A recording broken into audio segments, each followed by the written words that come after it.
2FACE's biography, A Very Good Bad Guy, officially hits bookshelves. The NetNG boss, Adekunle Ayeni, has officially brought forth the presentation of 2FACE's biography, which he calls A Very Good Bad Guy. The presentation, which had the big wigs of the entertainment industry present, was held on the island at Terra Culture. HipTv was there to bring you highlights from the event. I have so much respect for, Mr. Ayeni and Stand there. I believe in their integrity. And I'm also looking forward to enjoying the book, It's very, very, very happy and I want to say congratulations for what you have done today. Which one is your best collabo? We used to have argument that which one is 2FACE's best collabo? The collabo that I feel the most, right? Yes. There's a song titled One. And it's with Sam Sultan. Just check out One, the track. One. Sam Sultan, 2FACE. And Echo Hotel, no shaking, man. No talk after the evening. No talk for my girl. I said Echo Hotel.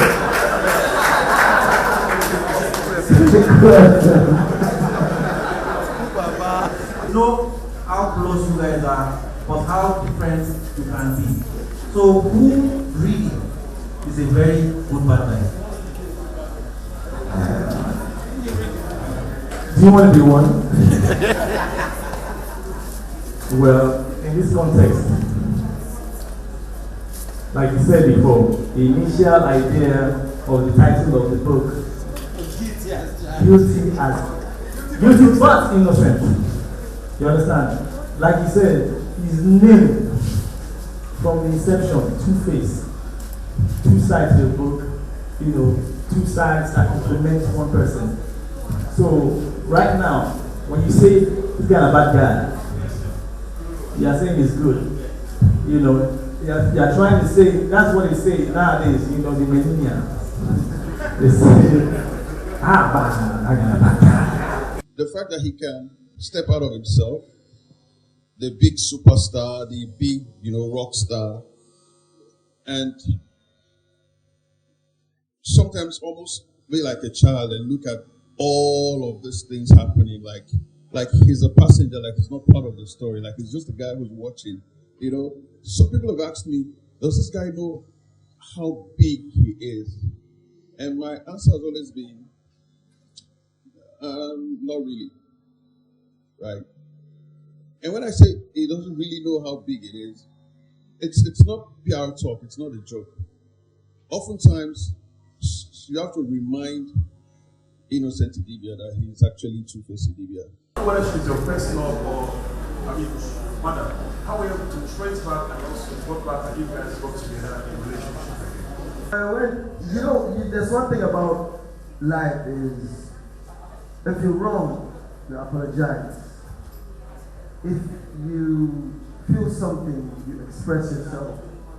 For me, I guess I started feeling very guilty at one point. I started feeling very... You don't feel like, you realize that you don't mess up. But I wasn't too ashamed to go back and beg and say, look, please, accept me back. I listen to you. I don't listen to the sound, I listen to the things you say. You've done everything.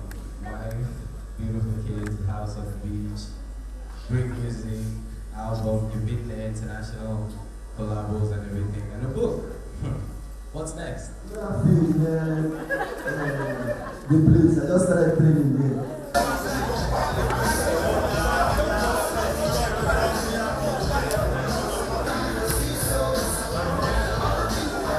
What more can one say about 2FACE that has not been said?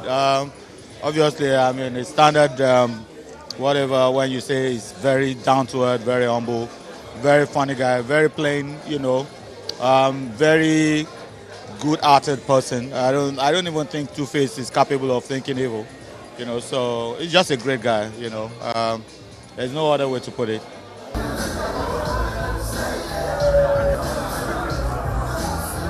Everybody would say he's so down to earth, but I think it's just It's how he keeps motivating people and how he keeps telling you to chase your dreams, whatever the dreams are. He's an exceptional human being. They're not two dudes like this. They're not two people built like 2FACE Dibia. Well, when we set up the NetNG on November 23, 2009, we explained our mission to Nigerians. We said we're interested in documenting what is happening at this time, the good, the bad, and the ugly. We said we're interested in also contributing our quota to the growth of the creative and entertainment industry in Nigeria.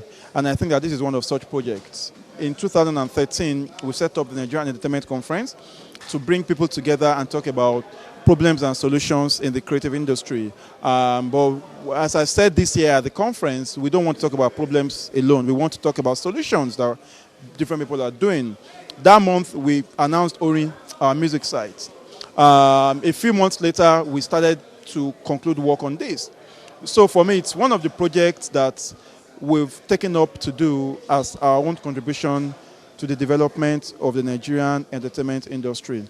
It's one of the projects I think is important to help us document and tell the stories about what is happening in this generation. If you want to go and find out what happened with Bobby Benson and with Aruna Ishola and Dada Ekwo-Akara and Chris Okotie, you know, and name it, all about the Coke, where do you go to? You go online and go and search and scrape pieces from here and there. If you are lucky to find books on the industry pre-60s and 60s and 70s, you're going to find them done by foreigners. There is nothing wrong with foreigners writing about what is happening here. In fact, we need to encourage more foreigners to do that.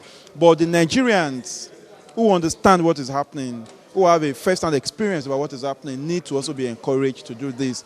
We need to tell our story, be it in books, be it in movies. You all saw Fela, the show on Broadway. So for me, be it with movies, that's film, be it with books, be it with documentaries, we need to sit down and begin to understand the importance of documenting what is happening now. And who better to begin with than somebody who I consider the greatest pop artist of our generation. So it's the first of many. I'm hoping that we're able to do more on actors and models, you know, and comedians and musicians, you know, and entrepreneurs and so many people.